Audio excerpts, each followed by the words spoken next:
Hello and welcome to another ZX Spectrum compilation chart challenge. If you're watching around the time of release, then happy Star Wars Day, and also happy birthday to my good mate Matt Witchfinder.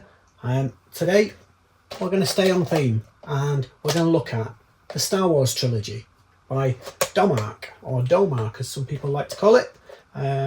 It's the three arcade conversions of the Atari coin-ops, and my copy is a little bit worse for wear. The edges are broken on it, so it will fall apart when I open it.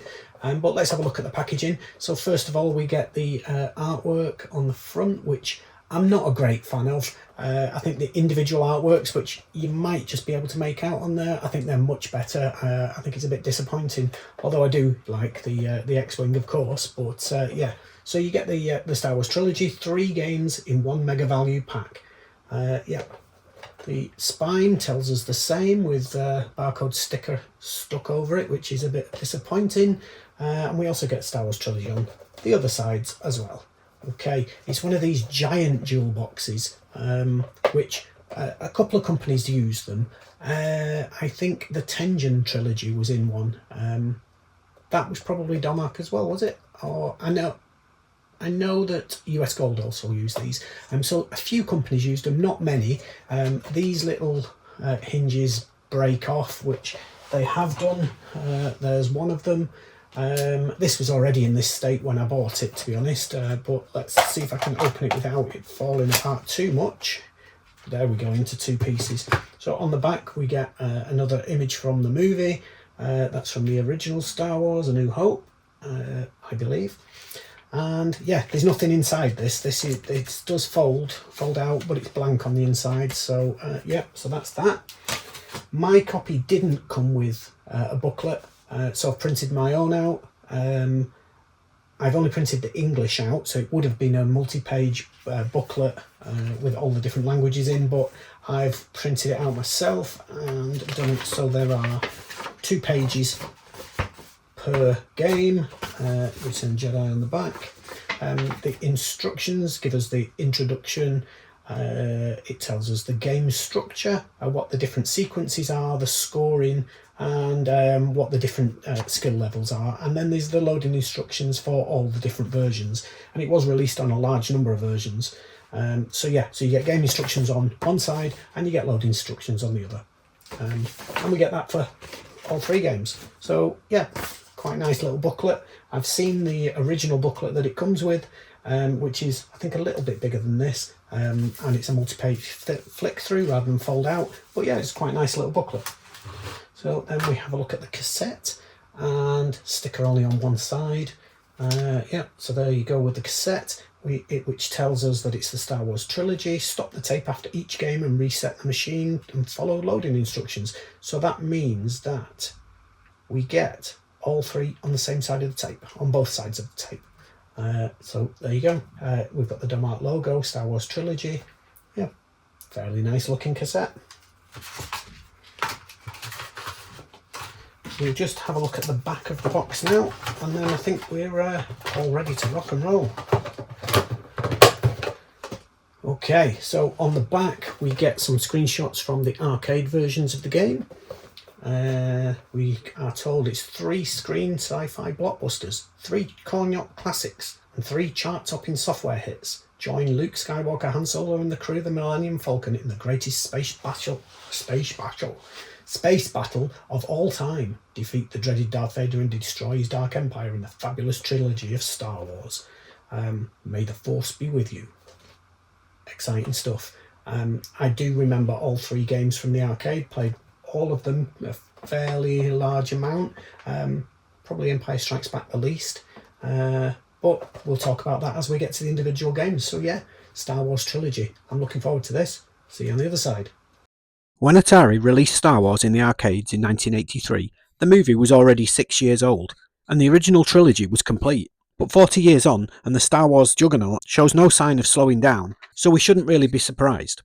But it'd take a further 4 years for the film to hit the home computer market. Buoyed by the successful licenses secured for properties like James Bond and Trivial Pursuit, Domark co-founder Dominic Wheatley attended the 1987 Consumer Electronics Show in Las Vegas with £25,000 to spend on licensing IP for a future Domark project. but he was able to agree a deal for all 3 Star Wars games and stay within his budget. Though it's believed that the first royalty check for Star Wars was paid just 2 months after release and was for more than £250,000, which impressed Atari so much that they offered Domark the chance to be their exclusive partner for home computer versions of all of their arcade games. In 1995, Domark would merge with a video compression company called Eidos and rebrand as Eidos Interactive, who would subsequently be taken over by Sales Curve Interactive, who in turn were bought out and absorbed into Square Enix. But for a time, Domark were one of Britain's most respected developer publishers with some huge hits to their name. So let's stay on target and get back to the Star Wars Trilogy. Released in 1989 for the premium price of £12.95, Star Wars Trilogy was available for both of the 16-bit machines as well as all 3 of the main 8-bits. It may also have been released on the BBC Micro, as all 3 games were definitely released individually, but I haven't been able to fully verify that one. Star Wars remains to this day a firm favourite for arcade fans, but with its gorgeous vector display and yoke controls, how would it fare on home micros? And more importantly, how could it possibly be recreated in just 48K? Well, what you absolutely shouldn't do with all that weight of expectation is hand the development to a fledgling company with only 3 employees, one of whom is only 16, who've never even released a game before, and certainly don't ask them to deliver it for 3 different 8-bit systems in just 8 weeks. But that's exactly what Domark did, when they contracted the inexperienced team who went by the appropriate name of Vector Graphics, with an X. The first thing we notice when we launch our first game is that the familiar X-Wing view and HUD have been recreated perfectly, immediately giving a great sense of the arcade parent. However, the second thing you notice is the inverted flight controls, where down is up and up is down. This makes sense when using a yoke, or maybe even an oversized joystick, but I never really got my head around it with a Competition Pro, and I do wish they'd given the option to switch the inversion off, but I did eventually get the hang of it. Now I assume most know how the game works, but for the purpose of the video, I'll explain. The game picks up as the rebels launch their attack on the Death Star. As Luke, he must survive the attacking TIE fighters for long enough to start the Death Star assault. Of course, you're not on a defensive mission, so blasting the ships out of the sky is the order of the day. Be sure to shoot the ion cannon blasts before they hit you though, or you'll lose one of your 9 shields. Once your shields have gone, another hit and it'll be game over.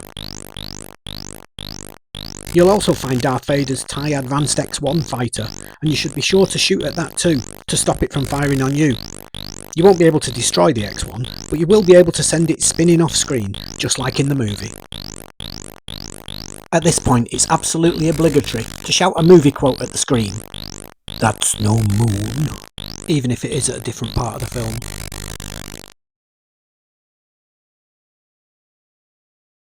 Survive long enough and your descent to the Death Star will begin.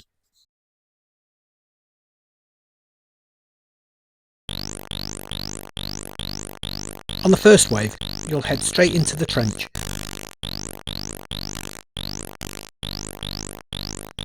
Shoot down torpedoes and blast cannon emplacements until you reach the exhaust port, where a well-timed shot will breach the Empire's defences and destroy the moon-sized space station.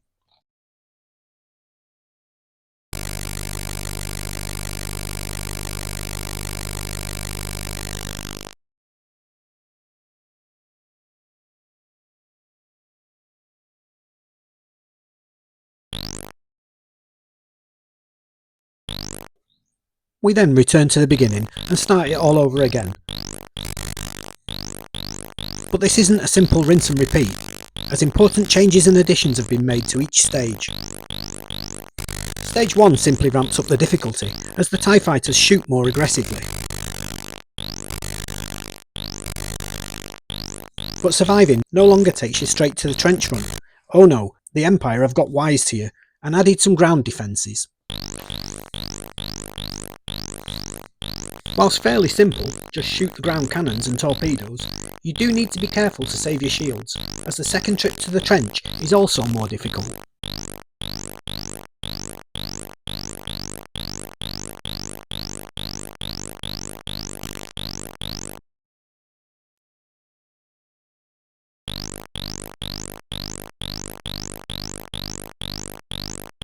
This time around, you'll need to keep an eye out for beams at differing heights. ensuring you fly above or below them, while still looking out for cannon fire and gun turrets, of course.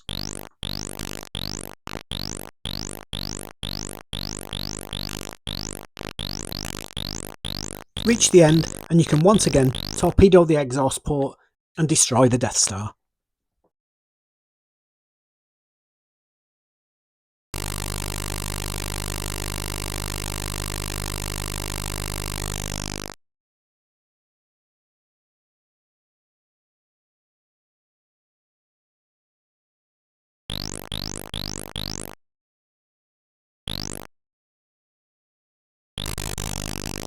Wave 3 brings a further difficulty increase on the TIE fighters.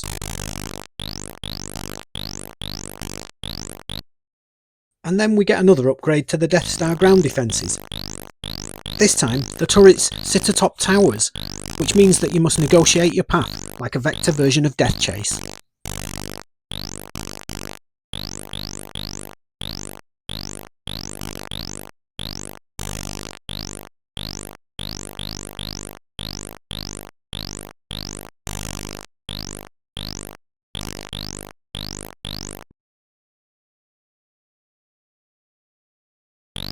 From this point on, the changes for each level or wave are simply difficulty, with more beams, shots, TIE fighters and towers coming at you until you eventually succumb and lose your last shield.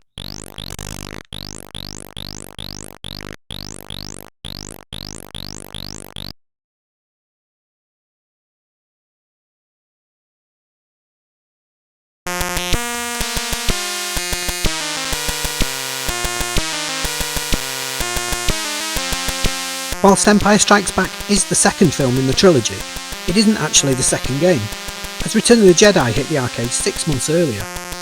Empire was released originally as a conversion kit for arcade owners who already owned the Star Wars machine, but it was eventually released in its own cabinet.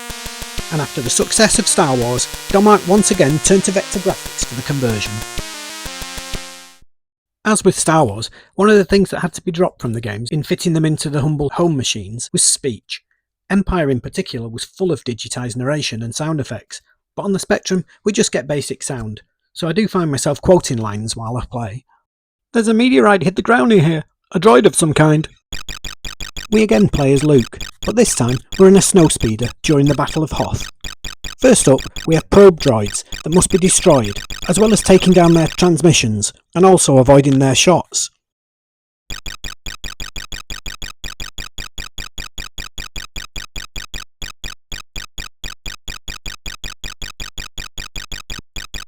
Shooting 4 down will get you the first letter of Jedi. Complete the word for a large bonus. After the probots, we must defend the rebel generator by taking out AT-ATs and AT-STs. AT-ATs can only be taken out by firing one of your 3 tow cables at its legs, but as the tow cable requires a keyboard press, I find it much trickier on the Spectrum than the arcade.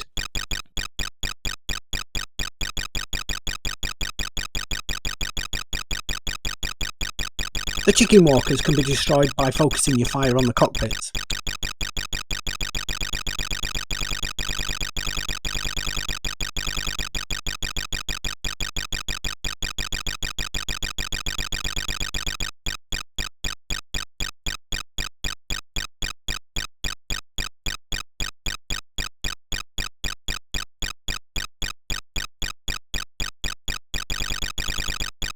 Completing the Hoth sequences then switches to Han Solo in the Millennium Falcon. And it's very similar to the Star Wars game as you battle against the incoming TIE fighters to protect the convoy fleeing the Imperial fleet.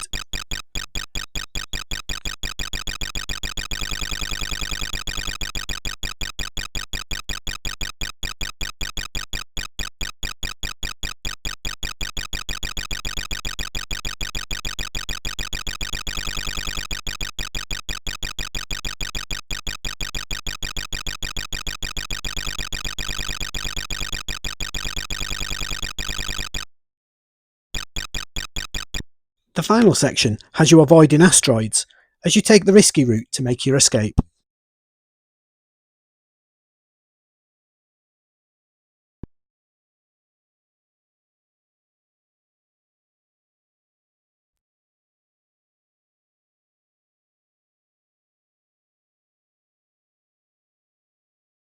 Surviving the asteroid belt brings us face to face with Darth Vader. He will join us, or die, before we're thrown back into the fight at a higher difficulty level.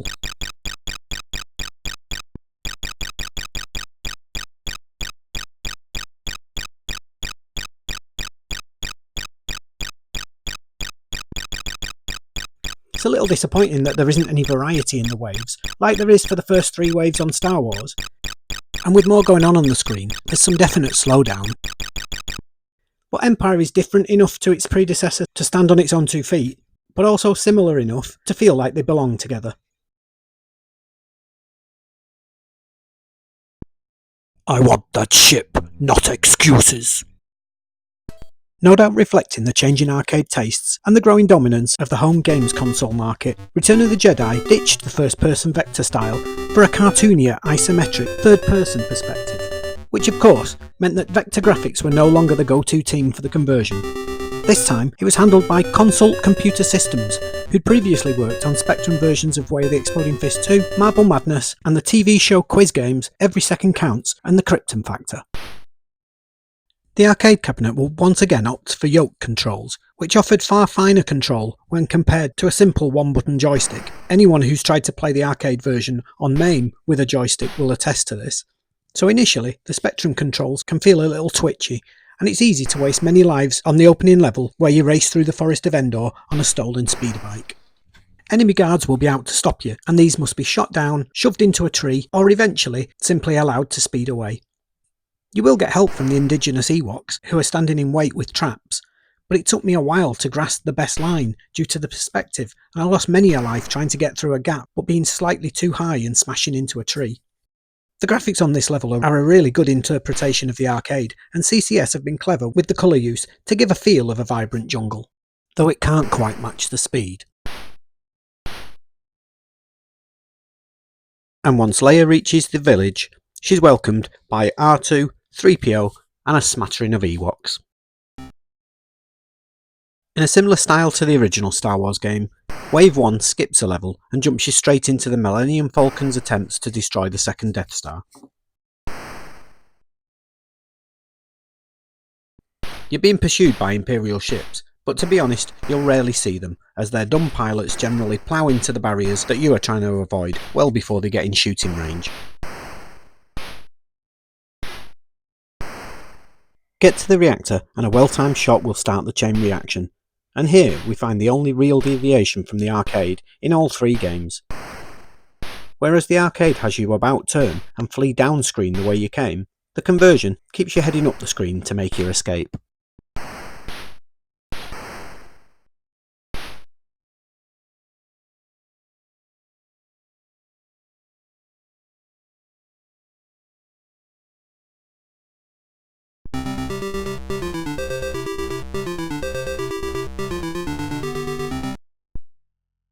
We then return to Endor to replay level 1's speeder bike chase. And whilst it's generally just more of the same, with the guards just as kamikaze, there are some new traps, such as the logs that can be flown through, but I find them a little too risky, so tend to just fly around.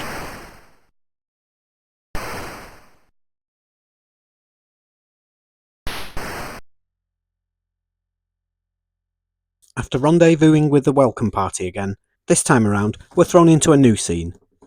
Directed as movie cutscenes, we start off as Chewie, piloting a stolen AT-ST, avoiding logs and other obstacles. But survive long enough, and play then switches to Han in the Falcon. Flanked by X-Wing support, you must take out the TIE fighters and other enemies in standard ISO shooter style. And play will switch back and forth between these scenes until Chewie finally reaches the bunker and blasts the door.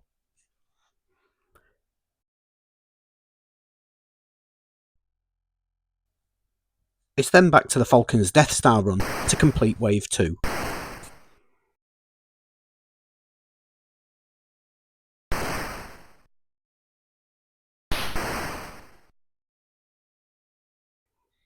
To fully complete the game, you need to battle through 8 waves, but they're all the same from here on in, but for slightly increasing difficulty.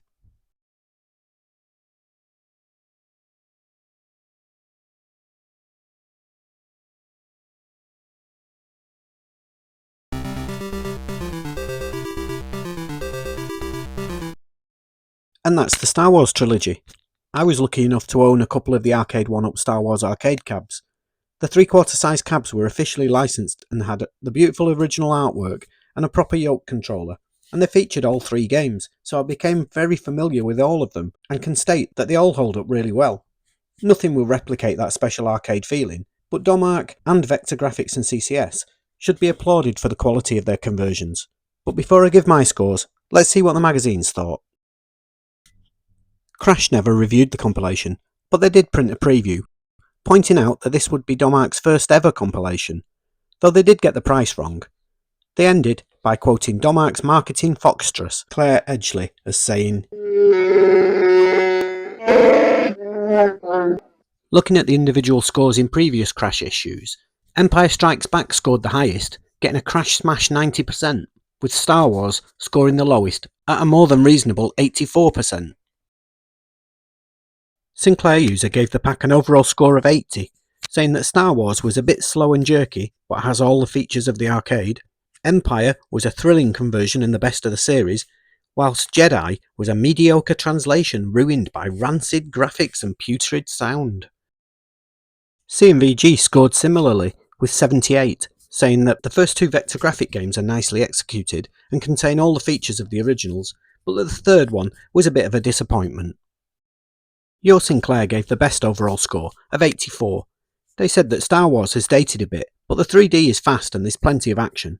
Empire is the pick of the bunch due to having a tad more sound and gameplay that is even more faithful to the arcade. They also concurred with the other mags on Jedi, saying that it's a nifty little game, but it just doesn't match the atmosphere of the other 2. I found Star Wars to be an excellent conversion, lacking a little in sound and graphical finesse, but having everything that made the arcade game so enduring, so I scored it 8. Empire Strikes Back improved on some of the Star Wars weaknesses, but I did notice quite a bit of slowdown when a lot's going on, and the lack of any of the vast arcade speech was a disappointment, so I'd score this slightly lower than Star Wars, but as I don't do half marks, I'm rounding it up to an 8. Return of the Jedi is a Marmite game, and I'll admit that I used to hate it in the arcades, as I'd lose all my lives and all my 10p's very quickly, but having had the arcade at home, and honed my skills, I've come to really appreciate it, and the Spectrum version is actually a really neat interpretation. If you don't like the arcade, then you won't like this, but as I now do, I'm scoring it 7, which averages out the scores at 7.7 per game. For the packaging, hindsight has shown that these giant jewel cases weren't a great choice, but at the time they looked great. The manual's comprehensive, and the inlay shows enough info and screenshots to inform your purchase. So despite the cover art being ever so slightly underwhelming, I'm scoring it an 8. The pack scored a total of 23 points, and with a retail price of $12.95, that means 59 pence per point, and a value for money score of 7.5. And when we mash all that together, we find that Star Wars Trilogy from Domark gets an overall score of 77% and a purple Mega Pack badge, which places Star Wars at 6th place on our overall compilation challenge table. But better news for Domark is that 77% is enough to see them climb onto the podium, with 3rd place in the Constructors' Championship. So now, before we have a look at the 12th Cascade Cassette 50 game, let's have a listen to David Whittaker's Star Wars theme that was used on both the Star Wars and Empire Strikes Back conversions, whilst thanking the resources used in making the series. See you back here in 30 seconds.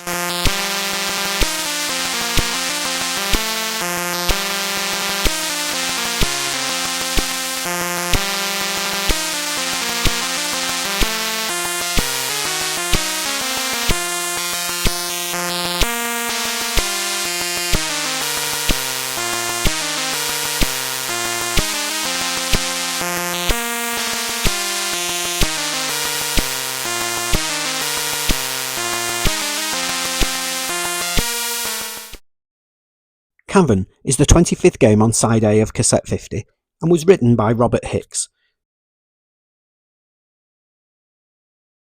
It was Bob's only Spectrum credit, so we can probably assume he was another bedroom coder making games just for fun.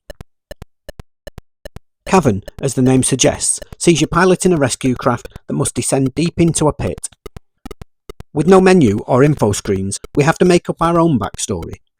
Or backstories, in this case, as there are 2 ways to play the game. So here goes. For the first approach, I'm going to assume that we've located a planet rich in a rare super hard and super light metal called spectranium. However, whilst mining the precious metal, disaster strikes, and the lift shaft that ferries our miners in and out of the cavern has collapsed. As the Academy's best pilot, you must manoeuvre your ZX-16 thrust flight shuttlecraft and rescue the personnel. To do this, you simply move left and right using the Z and X keys whilst your craft continually descends. Misjudge the walls and you'll be destroyed, but you'll score 1 point for each human saved. You start at an altitude of 500, and if you manage to get down to 200, you'll move on to stage 2, and here you must navigate around the rockfall to reach the final few survivors.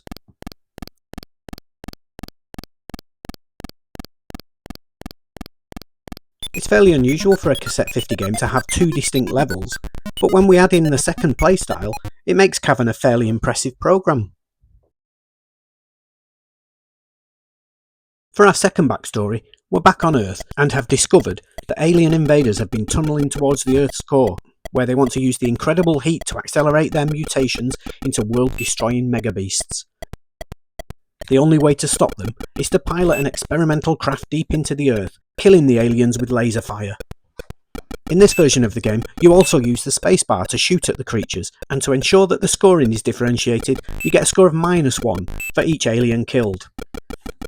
I really like the forward thinking in the game design, and I do think that this basic game could have been updated and upgraded into a reasonable budget title.